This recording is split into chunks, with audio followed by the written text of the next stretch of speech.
Dans les ruelles sombres de Jérusalem, un peuple gémissait sous le fouet romain. Les bannis Israël criaient vers le ciel « Ô Allah, envoie-nous un sauveur ». Allah exauça leur prière. Il envoya Isa ibn Maryam, le Messie, porteur de miracles et de lumière.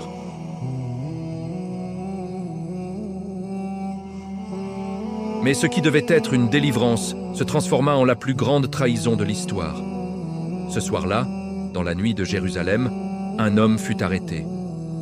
Pourtant ce n'était pas lui. Qui fut réellement crucifié? Et où est allé le vrai Jésus?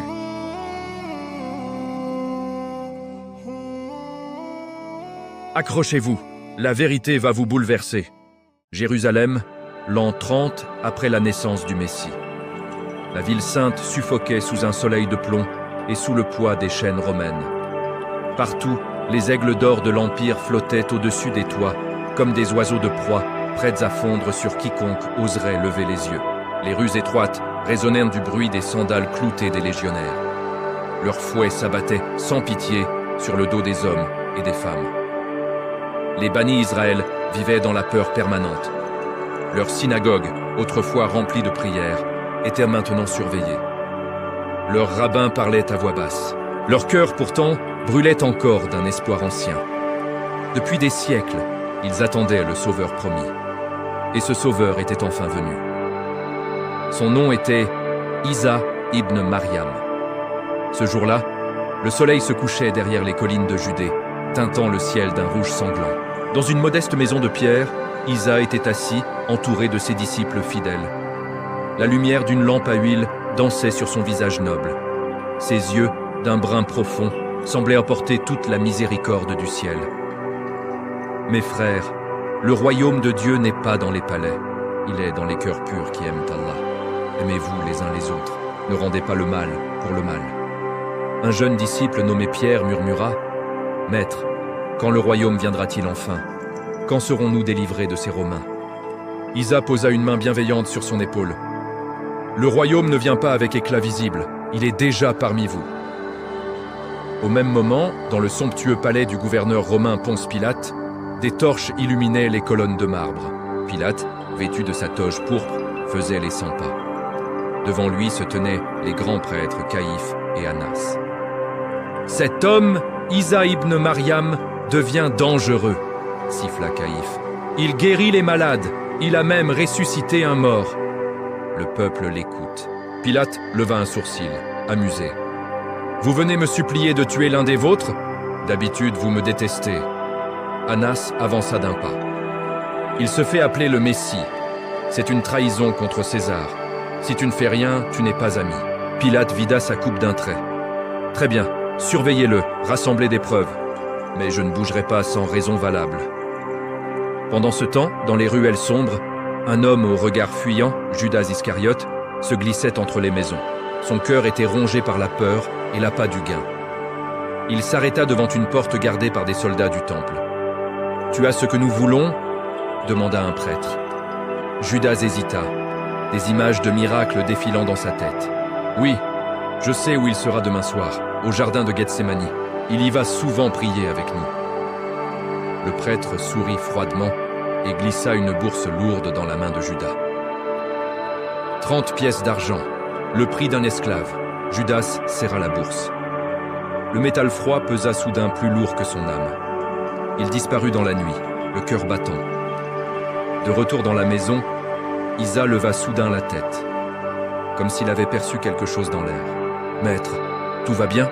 demanda Jean. Isa sourit avec une infinie tristesse. « Cette nuit, l'un de vous va me trahir. Mais ne t'inquiète pas, tout ce qui arrive est écrit par la volonté d'Allah. » Isa ferma les yeux et pria en silence. Au loin, les trompettes romaines sonnaient le couvre-feu. Les torches des patrouilles dansaient sur les murs comme des flammes de l'enfer. Jérusalem dormait d'un sommeil agité. Dans l'ombre, les filets du complot se resserraient lentement autour du Messie. Personne ne pouvait encore imaginer l'ampleur de la tempête qui allait s'abattre. La lune brillait haut dans le ciel de Jérusalem, ronde et froide comme un œil accusateur. Dans la petite chambre haute, la dernière lampe à huile tremblotait, projetant des ombres longues sur les murs de pierre. 13 hommes étaient réunis autour d'une table basse. Isa ibn Maryam et ses 12 disciples. C'était le repas de la Pâque. Mais ce soir, l'atmosphère était lourde, chargée d'une tristesse que personne n'osait nommer. Isa se leva lentement. Il prit une bassine d'eau et une serviette. Sans un mot, il s'agenouilla devant chacun d'eux et lava leurs pieds. Pierre, le plus fougueux, recula d'abord, choqué. « Maître, toi, tu me laves les pieds ?» « Jamais. » Isa leva les yeux vers lui, un sourire doux. « Si je ne te lave pas, Pierre, tu n'auras point de part avec moi. » Pierre, les larmes aux yeux, tendit alors ses pieds avec humilité. « Alors lave-moi tout entier, Seigneur. » Quand Isa eut terminé, il reprit sa place et les regarda longuement, un par un, comme s'il gravait leur visage dans son cœur. « Mes bien-aimés, l'heure est venue. Celui qui me trahira est parmi nous. » Un murmure horrifié parcourut la table. Chacun se regardait avec suspicion. Jean, allongé près d'Isa, osa demander « Maître, qui est-ce » Isa trempa un morceau de pain dans la sauce et le tendit à Judas Iscariote. « Celui à qui je donnerai ce pain, c'est lui. » Judas prit le morceau. Une ombre passa sur son visage. Sans un mot, il se leva et quitta la pièce. Dehors, la nuit l'avala. Isa soupira profondément. Ce qu'il doit faire, qu'il le fasse vite. Un silence de mort tomba. Les disciples restèrent figés. Alors, Isa prit le pain, le bénit, le rompit et le leur donna. « Prenez et mangez. Ceci est mon corps, donné pour vous. » Puis il prit la coupe de vin, buvez-en tous. « Ceci est mon sang, le sang de la nouvelle alliance, versé pour le pardon des péchés. » Les disciples mangèrent et burent en silence. Ils sentaient que quelque chose d'immense, d'irréversible, était en train de se produire. Isa se leva ensuite et les emmena vers le mont des Oliviers. Le jardin de Gethsémani les attendait, paisible sous les oliviers centenaires. Arrivé là, Isa leur dit « Asseyez-vous ici et priez, afin de ne pas tomber dans la tentation. Moi, je vais un peu plus loin. » Il s'éloigna, accompagné seulement de Pierre, Jacques et Jean. Puis il tomba à genoux, le visage contre le sol. Sa voix se brisa. « Ô mon Seigneur, ô Allah, si cela est possible, éloigne de moi cette coupe amère. Pourtant, que ta volonté soit faite. » La sueur coulait sur son front comme des gouttes de sang. Les 3 disciples, épuisés par l'émotion, s'endormirent malgré eux. Isa revint vers eux. « Pierre, tu dors? Tu n'as pas pu veiller 1 heure avec moi? Veillez et priez. » Il retourna prier une 2e fois, puis une 3e. Chaque fois, sa prière devenait plus intense. Le ciel semblait retenir son souffle. Soudain, un bruit de pas lourds brisa le silence. Des torches apparurent entre les arbres. Des dizaines d'hommes armés avançaient, et à leur tête, Judas Iscariote. Judas s'approcha d'Isa, le cœur battant. Il se pencha et l'embrassa sur la joue. « Salut, maître !» Isa le regarda avec une infinie tristesse. « Judas, c'est par un baiser que tu trahis le Fils de l'homme, à cet instant ?» Pierre dégaina son épée et frappa un serviteur du grand prêtre, lui tranchant l'oreille. Isa leva la main immédiatement. « Range ton épée, Pierre. Celui qui prend l'épée périra par l'épée. Ne sais-tu pas que je pourrais demander des légions d'anges ?» Il se tourna vers le serviteur blessé, toucha son oreille et la guérit sur le champ. Sa miséricorde brillait encore. Puis il s'adressa à la foule armée. « Vous êtes venus me prendre comme un brigand? Chaque jour, j'étais avec vous dans le temple. » Les gardes se jetèrent sur lui. Ils lui lièrent les mains brutalement. Les disciples, terrifiés, s'enfuirent dans toutes les directions. Seul Jean suivit de loin, le cœur brisé. Tandis qu'on emmenait Isa à travers les rues sombres, une voix intérieure résonna. « Ô Isa, ne crains rien. Je suis avec toi. Je ne t'abandonnerai jamais. » La nuit venait de basculer dans l'horreur. Le Messie était arrêté. Le piège se refermait. Et pourtant, le plus grand miracle de l'histoire ne faisait que commencer. La nuit était déjà bien avancée, lorsque les gardes traînèrent d'Isa ibn Maryam, les mains liées serrées, à travers les ruelles escarpées de Jérusalem. Les torches crépitaient, projetant des ombres dansantes sur les murs de pierre froide.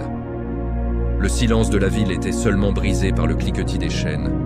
Ils le conduisirent d'abord chez Annas, le beau-père de Caïphe, l'ancien grand prêtre. Annas l'attendait dans une grande salle éclairée par des braséros. Son regard était glacial. « Alors, c'est toi le faiseur de miracles? Dis-nous donc qui sont tes disciples et quelle est cette doctrine que tu enseignes. » Isa leva la tête avec dignité. « J'ai parlé ouvertement au monde. J'ai toujours enseigné dans les synagogues et dans le temple. Pourquoi m'interroges-tu? Interroge ceux qui m'ont entendu. Eux savent ce que j'ai dit. » À peine eut-il fini qu'un garde lui asséna un violent coup de poing au visage. « C'est ainsi que tu réponds au grand prêtre ?»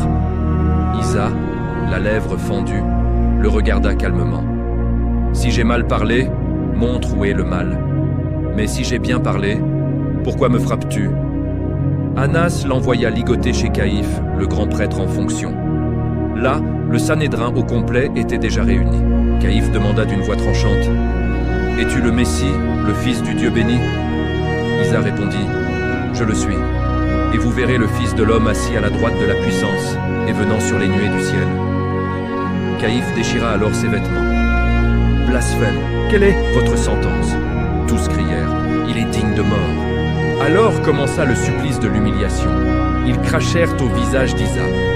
Pendant ce temps, dans la cour extérieure, Pierre fut accusé 3 fois de connaître Isa. Pierre, terrifié, jura: « Je ne connais pas cet homme. » À cet instant précis, un coq chanta. Pierre se souvint des paroles d'Isa et pleura amèrement. À l'aube, le Sanhédrin traîna Isa jusqu'au prétoire de Ponce Pilate. Pilate lui demanda en privé: « Es-tu le roi des Juifs ?» Isa répondit: « Mon royaume n'est pas de ce monde. » Pilate déclara à la foule: « Je ne trouve aucun motif de condamnation en cet homme. » Et les cris redoublèrent. « Crucifie-le » Pilate proposa de relâcher Barabbas ou Isa. La foule hurla: « Barabbas !» Pilate se lava les mains. « Je suis innocent du sang de cet homme juste. » Alors Pilate livra Isa pour être flagellé et crucifié. Les soldats lui mirent une couronne d'épines et se moquèrent de lui.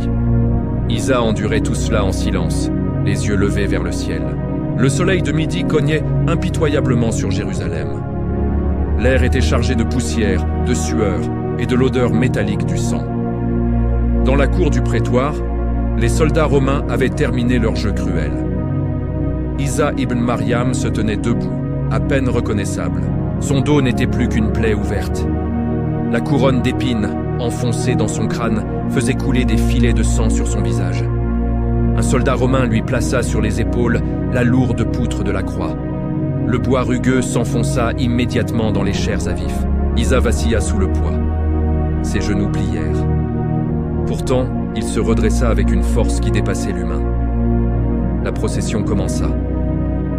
Isa marchait pieds nus sur les pavés brûlants de la Via Dolorosa. Chaque pas était une torture. Le sang coulait abondamment. La foule, dense et agitée, l'insultait et lui crachait dessus. Des femmes pleuraient en silence sur le bord du chemin. À un moment, ses forces l'abandonnèrent. Il trébucha et s'effondra lourdement sous la croix. Le bois écrasa son corps meurtri.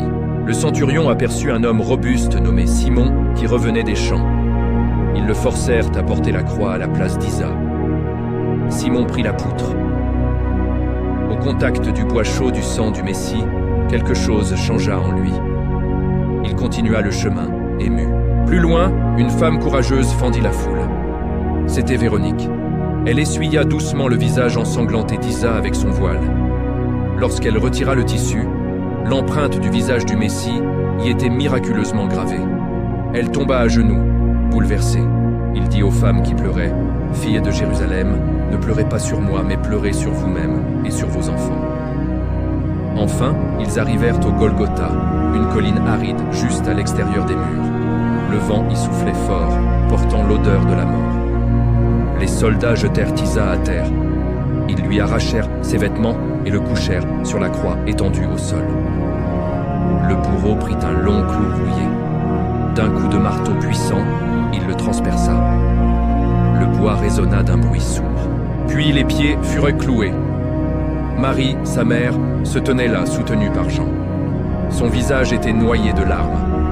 La croix fut dressée brutalement. Le corps d'Isa glissa vers le bas. Il luttait pour respirer, se soulevant sur ses pieds cloués. Au-dessus de sa tête, Pilate avait placé une inscription: « Jésus de Nazareth, roi des Juifs ». Les soldats tiraient au sort sa tunique. un brigand dit « Souviens-toi de moi, Seigneur ». Isa répondit « Aujourd'hui, tu seras avec moi dans le paradis ». Vers la 9e heure, une obscurité surnaturelle enveloppa le pays. Le vent se leva, violent. La terre trembla. Isa s'écria « Mon Dieu, pourquoi m'as-tu abandonné ?» Puis « Père, entre tes mains, je remets mon esprit. » Il inclina la tête et rendit l'esprit. À cet instant précis, le voile du temple se déchira en deux, du haut jusqu'en bas. Le centurion romain regarda tout cela, terrifié, et s'écria « Vraiment, cet homme était le Fils de Dieu !» Marie s'effondra en sanglots. Le plus grand sacrifice venait d'être accompli. Mais dans le ciel, une lumière éternelle brillait. Le plan divin était en train de s'accomplir. Une lumière éternelle perçait déjà l'obscurité des hommes. Le ciel était encore noir comme de l'encre lorsque Joseph d'Arimathie, un membre respecté du Sanhédrin mais secrètement disciple d'Isa, se présenta devant Ponce Pilate. Son cœur battait à tout rompre. Derrière lui, Nicodème portait un lourd mélange de myrrhe et d'aloès, plus de 100 livres. « Seigneur gouverneur », demanda Joseph d'une voix ferme malgré son émotion, « accorde-moi le corps d'Isa ibn Mariam. » Pilate, encore troublé par les événements de la journée, fronça les sourcils. « Il est déjà mort ? Vérifiez. » Un centurion partit et revint rapidement. « Oui, il est mort. Nous lui avons même percé le côté avec une lance pour en être sûr. Du sang et de l'eau en sont sortis. » Pilate hocha la tête, surpris que la mort soit venue si vite. « Le corps est à toi. » Joseph et Nicodème descendirent en hâte au Golgotha. Marie, la mère d'Isa, Marie-Madeleine et les autres femmes les accompagnaient, les yeux gonflés de larmes. Le corps du Messie pendait encore sur la croix, livide, couvert de sang séché. Avec d'infinies précautions, ils retirèrent les clous. Chaque extraction arrachait un nouveau sanglot aux femmes. Le corps inerte fut enveloppé dans un linceul de lin fin, puis entouré de bandelettes imprégnées des parfums précieux. Ils le portèrent jusqu'à un tombeau tout proche, taillé dans le roc qui appartenait à Joseph. C'était un sépulcre neuf où personne n'avait encore été déposé. Ils firent rouler une énorme pierre circulaire devant l'entrée, scellant ainsi la tombe. Le soleil se couchait déjà, le sabbat commençait. Les femmes restèrent un long moment, assises en face du tombeau, le cœur déchiré. Marie, la mère, caressait la pierre froide. Le lendemain, samedi, les grands prêtres et les pharisiens se rendirent chez Pilate, inquiets. « Seigneur, nous nous souvenons que cet imposteur a dit « Après 3 jours, je ressusciterai. Ordonne donc que le sépulcre soit gardé. » Pilate, agacé, leur répondit « Vous avez une garde, allez, rendez-le sûr comme vous l'entendez. » Ils partirent donc, scellèrent la pierre avec la marque officielle de Rome et placèrent une garde de soldats romains devant le tombeau. La nuit tomba sur Jérusalem. Dans les maisons, les disciples étaient terrés, terrorisés, persuadés que leur rêve était mort avec leur maître. Pierre pleurait encore son reniement. Jean serrait contre lui Marie, la mère, essayant de la consoler sans y parvenir. Mais dans le tombeau, quelque chose d'extraordinaire se préparait. Une lumière éclatante, plus brillante que 1000 soleils, jaillit soudain du sépulcre. La terre trembla violemment. Les soldats tombèrent à terre. La pierre scellée fut roulée sur le côté avec une force invisible. Le tombeau s'ouvrit. À l'intérieur, le linceul gisait à plat, soigneusement plié, et le suaire qui avait couvert la tête était roulé à part. Mais le corps avait disparu. Lorsque l'aube pointa, Marie-Madeleine se leva avant le soleil. Elle se rendit au tombeau avec les aromates. En approchant, elles virent avec stupeur que la pierre avait été roulée. Marie-Madeleine courut prévenir Pierre et Jean. Ils ont enlevé le Seigneur du tombeau. Pierre et Jean partirent en courant. Jean arriva le premier, vit les bandelettes vides.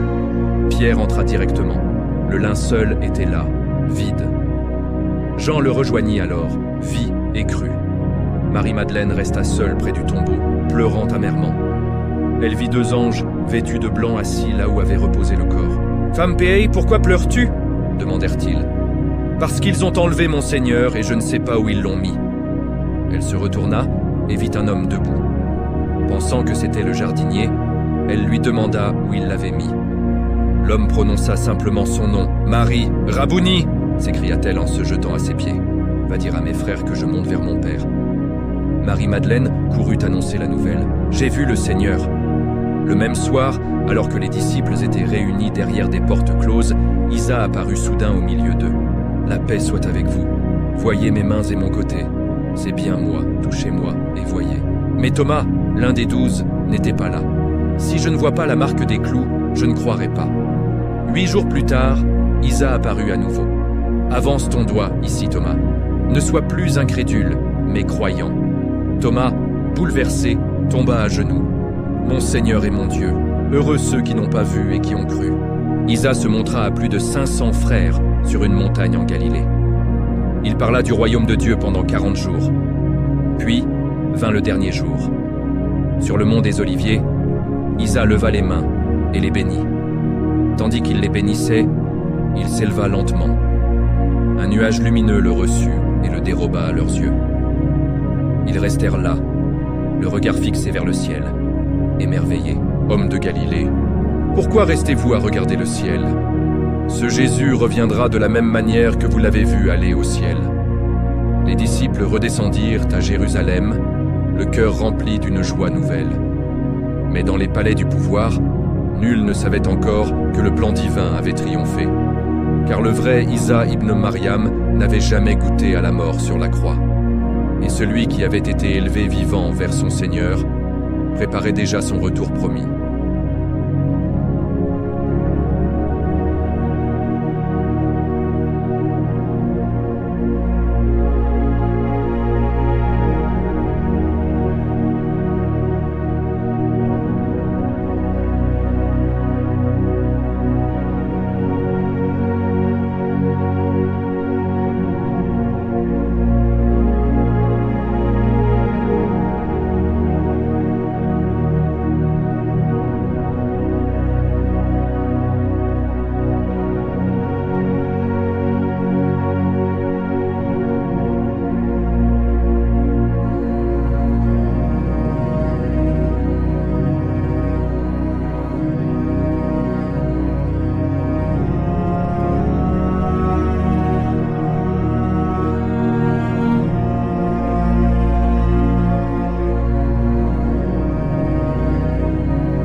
Écoutez attentivement. Ce que les hommes croient s'être passé sur la croix n'est pas toute la vérité. Allah, dans sa sagesse infinie, a protégé son serviteur. Ils n'ont pas tué le Messie, mais leur illusion a été complète. Cette nuit-là, quand Judas m'a embrassé, Allah a élevé mon âme et mon corps vers lui. Celui qui a été arrêté n'était pas moi.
Puis il les bénit une dernière fois et disparut de leur vue.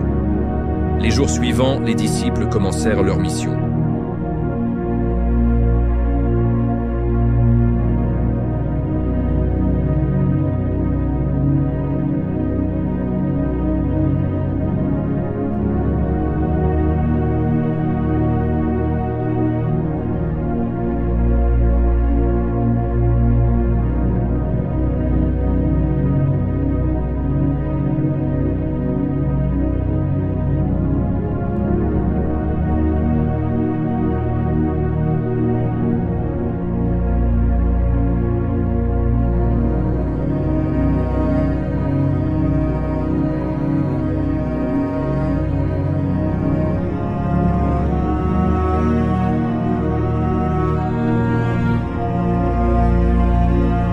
Les siècles avaient passé comme un souffle sur la surface du temps.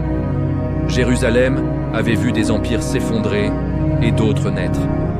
Les Romains avaient disparu, remplacés par les Byzantins, puis par les musulmans.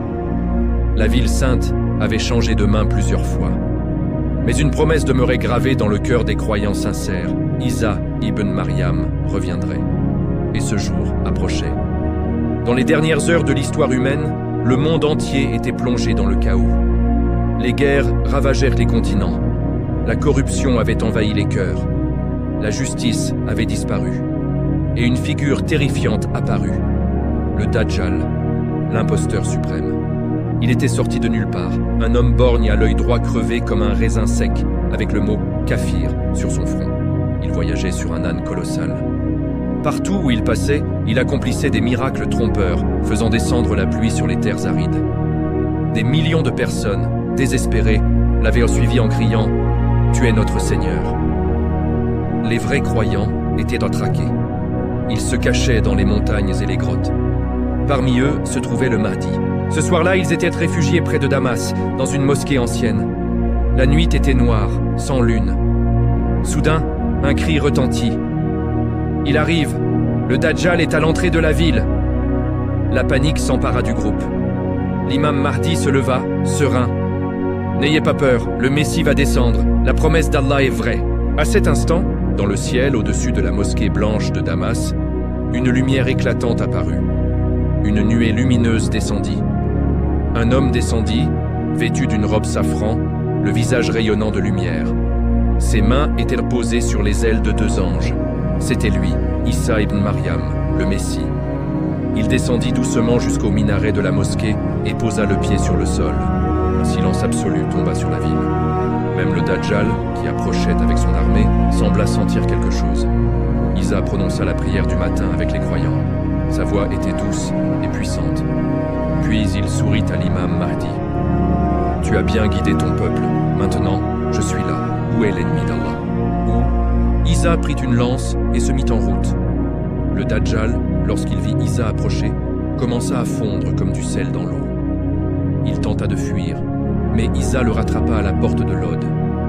D'un geste précis, il planta la lance dans le corps du Dajjal. L'imposteur s'effondra, mort. Un immense soulagement envahit le monde. Les croyants sortirent de leur cachette en pleurant de joie. Isa marcha vers Jérusalem. Il entra dans la ville sainte et se dirigea vers une grande croix érigée là. Il la brisa en deux. « Je ne suis pas venu pour abolir la loi, mais pour la confirmer. Allah est un. Il n'a pas de fils. » Des milliers se convertirent sur le champ. Isa vécut parmi les gens pendant 7 ans, gouvernant avec une justice parfaite. La terre devint fertile. Les loups et les agneaux paissaient ensemble. Les enfants jouaient avec les serpents sans danger. Mais Isa savait que ce n'était pas la fin. Il continua à enseigner. « Souvenez-vous, je ne suis qu'un serviteur. N'adorez qu'Allah. » Une nuit, alors qu'il priait, les anges vinrent le chercher. Isa ibn Maryam rendit l'âme paisiblement, entouré de ceux qui l'aimaient. Il fut enterré à Médine, à côté du prophète Muhammad, comme cela avait été annoncé. Sa mission était accomplie.